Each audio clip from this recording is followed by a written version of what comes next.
제1회 토목 입시학원 그랑프리 시작합니다. 안녕하세요. 토목학원 그랑프리 첫 번째 MC를 맡은 당국대학교 21학번 이사연이라고 합니다. 한양대학교 2학번 임수연이라고 합니다. 동국대학교 2학번 이은지입니다. 와! 네, 오늘 토목 입시학원 그랑프리 시간은 각 질문에 간단한 단어를 대답으로 써서 내는 방식으로 진행이 되는데요. 답변 제출 시에는 이 앞에 있는 종을 치고 말씀해 주시면 됩니다. 먼저 각자 간단한 자기소개를 들어보도록 하겠습니다. 네, 안녕하십니까. 저는 아주대학교 20학번 현재 3학년 재학 중인 이정훈이라고 합니다. 안녕하십니까. 저는 건국대학교 18학번 막학기를 남겨두고 있는 조현욱이라고 합니다. 고려대학교 건축 사회환경공학부 학생 3학년 박준영입니다. 네, 저는 한양대학교 건설환경공학과 4학년 재학을 이번 학기에 마친 이지은입니다. 안녕하세요. 저는 동국대학교 다니고 있는 2학번 서동인이라고 합니다. 한국의 중앙에서 세계의 중앙으로. 안녕하십니까. 중앙대학교 건설환경 플랜트공학과에 재학 중인 20학번 김두겸이라고 합니다. 정말 본투비 토목인들입니다. 다음 질문 넘어가도록 하겠습니다. 본인 학교에 토목공학과 자랑 한마디씩 적어주시고 정답을 작성하신 분들은 종을 눌러주시면 될 것 같습니다.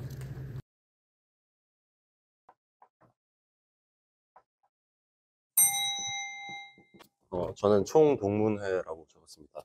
네, 저희 아주대학교에서는 토목과 총동문회가 있는데 졸업하신 88학번 선배님부터 18학번 선배님까지 학교에 오셔서 학부생들과 정기 산행 아니면 체육대회 아니면 취업과 관련된 강연 등을 이렇게 하시면서 후배들에게 뭐 밥도 사주시고 그 자리를 만들어 주십니다. 으쌰으쌰 파이팅이 좀 장점이라고 적어봤는데요. 저희 학과는 학부로 되어 있어서 이제 토목학과와 이제 환경학과가 좀 합쳐져 있는 형태입니다. 그래서 자연스럽게 학우들이 많을 수밖에 없고 다 같이 모여서 공부를 하니까 또 분위기가 좋고 서로 화이팅하자는 분위기가 만들어지는 것 같습니다.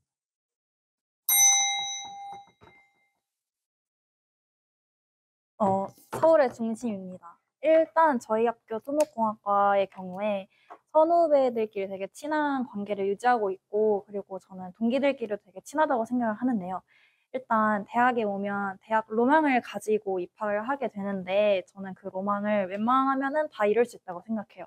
일단 학교가 서울의 중심에 위치해 있기 때문에 어디로든 갈 수 있다는 장점이 있습니다.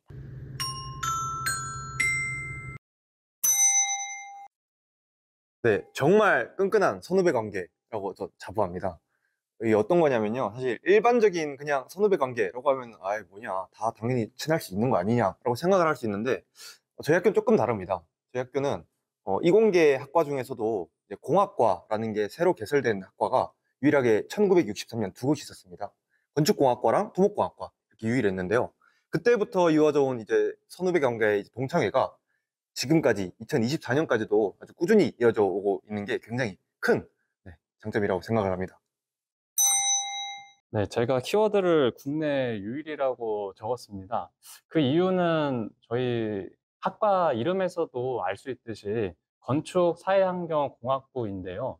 이 건축공학의 건축이고 사회환경은 저희 토목공학 이 두 개가 합쳐진 과라고 과히 저희 국내 유일하다고 볼 수 있을 것 같아요. 사실 저희 이런 과가 미국에서도 토목공학이랑 건축공학이 합쳐져서 돼 있는데 저희 사실 대부분의 이런 대학교, 국내 대학교들은 건축이랑 토목이랑 이렇게 분리돼서 하고 있는데 반해서 저희는 이렇게 한 학부 안에서 건축이랑 토목을 동시에 이렇게 공부할 수 있는 환경이 좋기도 하고 정말 그래서 자랑스러운 저희 그런 자랑 한마디로 이렇게 키워드로 국내 유일이라고 적었습니다. 저도 이 말을 들었어요. 미국에서는 건축공학과랑 토목공학과가 사실 하나의 학과라고 하더라고요. 맞아요. 커리큘럼을 공유하고 또 같은 내용을 배워야 이제 융합적인 인재가 될 수 있다라는 생각 아래에 그렇게 다들 가르치는 것 같은데 우리나라에서는 이렇게 나눠서 배우더라고요. 근데 이제 고대에서 유일하게 같이 배우는 학교인 거네요. 네, 맞아요. 정말 멋진 학교인데요. 그러면은 궁금해지는 게 토목공학과랑 건축공학과랑 분리되어 있는 학과에 비해서 어떤 강점을 가지고 있는지 또는 어떤 걸 더 배우는지 한번 들어보고 싶은데요. 네, 아무래도 이렇게 저희가 두 개의 학과, 사실 국내로 치면 이 두 개 학과가 합쳐진 거다 보니까 저희가 공부를 하면서 좀 더 자기한테 맞는, 예를 들어서 뭐 건축 설계를 듣다가 나는 토목보다 좀 건축이 더 맞네 하면 건축 분야로 진출도 하고, 뭔가 나는 이런 토목 쪽에 이런 전공들이 좀 더 맞네 하면은 이렇게 토목공학으로 진학을 할 수 있어서 이렇게 좀 취사 선택할 수 있는 것이 저희 학교의 좀 자랑거리가 아닌가 저는 생각이 있습니다. 듣고 보니까 점점 더 큰 매력으로 느껴지는데요.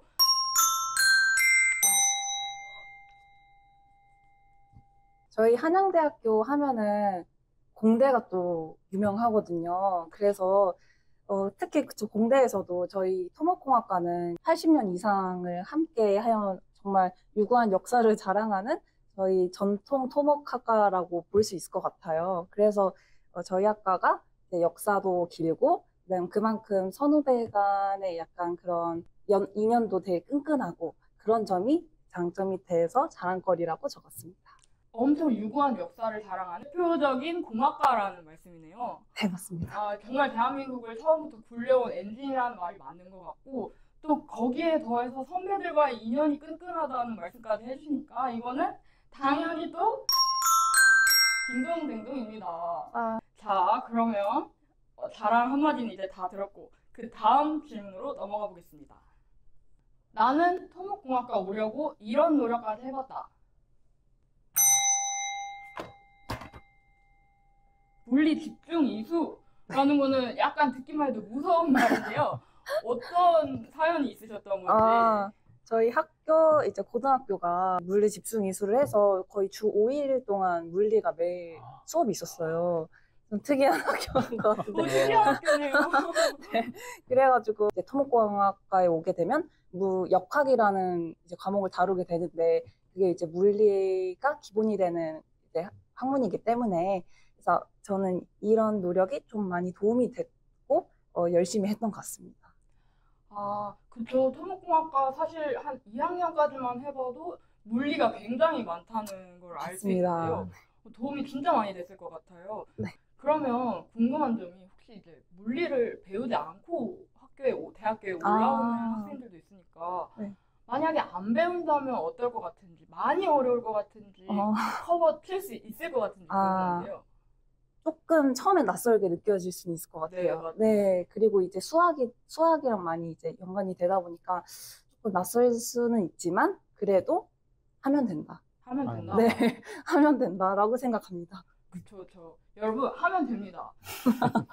1학년 때 그 전공 기초라고 해서 일반 물리학 배우잖아요. 일반 물리학을 배우는데 그때 조금 역학 열심히 해두면 따라잡을 수 있습니다. 여러분 긴장하지 마세요. 다들 동감하시나요? 맞습니다. 맞아요. 저는 진짜 토목에 관련돼서 기자가 됐다고 해도 무방할 정도로 기사 같은 걸 되게 많이 찾아봤는데요.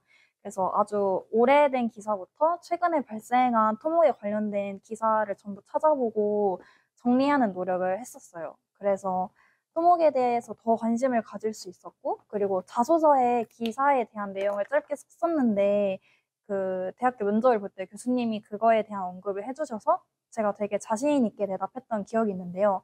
그게 합격에 많은 도움이 된 것 같아서 저는 기사를 찾아보는 노력을 했다고 말할 수 있습니다.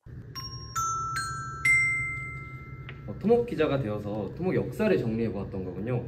토목의 관심도를 보여줄 수 있는 정말 좋은 활동인 것 같아요. 면접관님께 긍정적인 반응도 이끌어냈다고 하는데 혹시 여기서 면접 꿀팁 하나만 알려주신다면? 일단 제가 아무리 토목 기자가 됐다고 하더라도 교수님보다는 잘 모르는데 잘 몰라도 무조건 자신 있게 대답을 하는 거라, 그리고 그냥 교수님도 약간 아빠의 친구다라고 생각하고 편안하게 대답을 하면은 되게 자신 있어 보여서 그게 되게 좋은 꿀팁인 것 같아요. 네, 전 논문 보고서라고 적었는데 고등학생이 무슨 논문이나 보고서냐라고 하실 수가 있는데 저희 고등학교 담임쌤이 너가 그 전공을 가려면 거기에 대해서 확실히 알고 있어야 한다라고 해주셨고 그거에 대한 논문을 보고 너만의 보고서로 작성을 해봐라라고 하셨습니다. 그래서 어쩔 수 없이 쓴 보고서가 한 4, 5개 정도 되고 그것 때문에 그런 노력으로 토목공학과에 좀 진학을 하게 되지 않았을까 싶습니다. 고등학교 때 전공을 미리 공부하는 거 정말 어려웠을 텐데요. 그러면 논문이나 보고서 형식을 써볼 때 혹시 힘들었거나 특별히 노력한 부분이 혹시 있으실까요? 저는 일단 최대한 말이 무슨 말인지 몰라서 그 단어를 하나하나 다 찾아봤고 유튜브 영상까지 시청하면서 좀 억지로 머릿속에 집어넣었던 것 같습니다. 토목공학과에 오기 위해 고등학생 때 배워두면 좋을 과목이 무엇이 있을까요?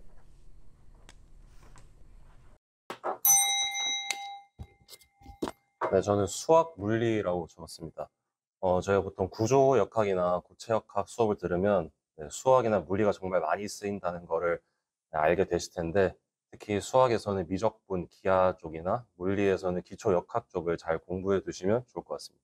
결국에는 물리랑 수학이랑 이제 뗄래야 뗄 수 없는 관계다 보니까 그래서 수학도 이제 이왕 하는 김에 저도 열심히 해놓으면 1학년 때 조금 더 놀 수 있다. 네, 그렇게 생각해서 이렇게 수학과 물리를 키워드로 적었습니다.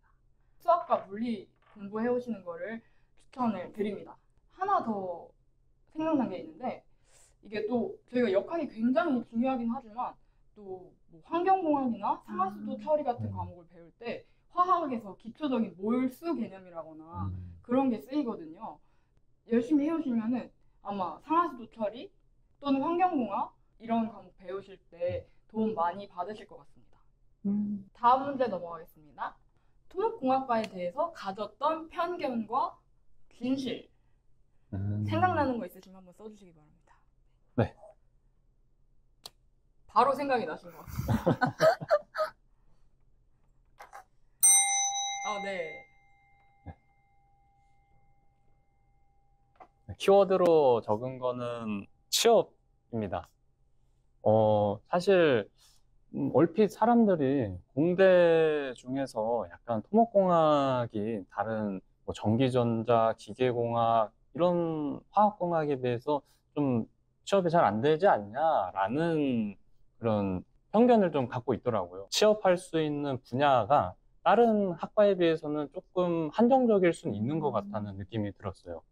어떤 건설업이라는 그 카테고리 안에 속해 있기 때문에 또 막 기계공학과나 화학공학과처럼 어떤 미시적인 영역을 다루는 공학에 비해서는 한정돼 있는 부분이 있다. 이 정도로 이해가 되는데요. 맞는 말? 네, 완벽해요. 네.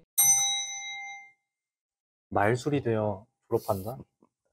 이게 다들 너무 많이 오해를 하고 계신 게 토목공학과는 그냥 술 없으면 못 사는 학과라고 다들 알고 계세요. 근데 지금 현재 많은 대학들도 그렇듯이 좀 문화가 많이 바뀌었고 강요하는 문화가 있지 않습니다. 뭐든 적당히 먹는 게 제일 중요한 것 같고 저희 학교도 선후배 간에 정말 좋은 관계를 형성하려고 노력하는 것 같습니다. 네, 저도 입학했을 때 술 얘기를 빼놓을 수 없었던 것 같아요. 근데 말씀해 주신 것처럼 술자리에서나 그냥 행사 같을 때 행사에서 선배님들이 오히려 저희를 편하게 해주시려고 하는 부분을 많이 느꼈던 기억이 있네요. 땡볕에서 일만 하는 직업이다 혹은 학과다라고 생각하는 그런 편견을 저도 사실은 1학년 때 조금 가졌었고요. 다른 사람들도 어느 정도는 좀 이해하고 있을 거라고 생각을 해서 이런 답변을 써보았습니다.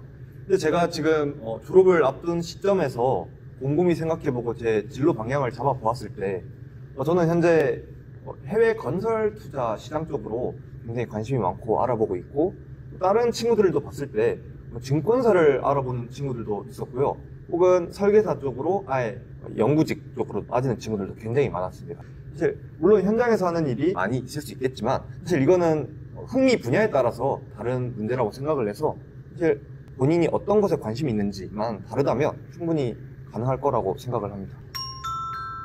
말씀해 주신 것처럼 토목의 세부 분야가 정말 많고 진출 분야도 정말 다양하다는 점 꼭 알아두시는 게 좋을 것 같아요. 네, 다음 질문 넘어가도록 하겠습니다. 토목공학과를 한마디로 표현하자면?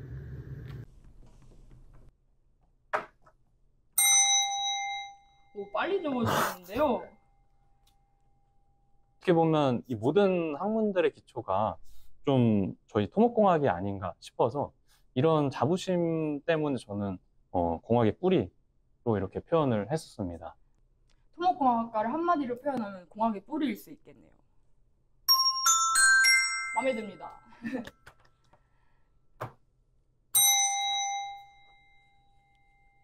저는 한마디가 좀 길긴 한데 결국에 표현하면 다리 역할을 한다고 생각을 합니다. 저희가 앞서 말씀해 주신 것처럼 아무것도 없는 그런 곳에서 이제 유에서 물을 거의 창조를 하는 공학이기 때문에 그래서 거기서 이제 뭐 다리도 짓고 댐도 짓고 이런 식으로 해서 점점 발전을 해 나가는 것이라고 생각을 합니다. 그래서 이게 토목공학에 가장 잘 나타내주는 대표 상징이 아닐까 해서 적어봤습니다. 세상과 세상을 연결해주는 다리, 토목공학이다. 힘들어도 정드는 군대 조교 스타일이라고 적어봤습니다.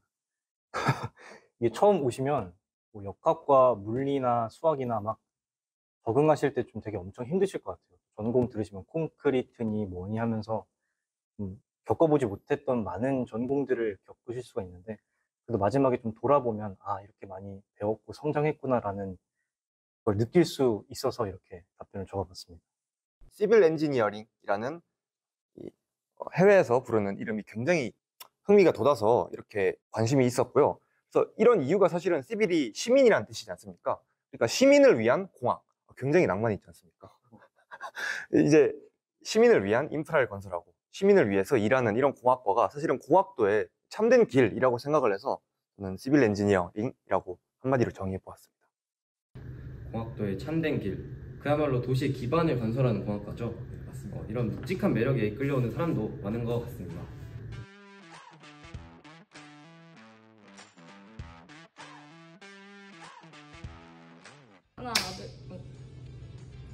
하나, 둘, 셋. 여러분, 또 다른 영상에 만나요. 다시 이거 완전 럭키키잖아. 이거 안 들고 있어. 세게 쳐야 약간 느낌이 나. 네네. 약간 마음이 찢어졌는데 죄송해요.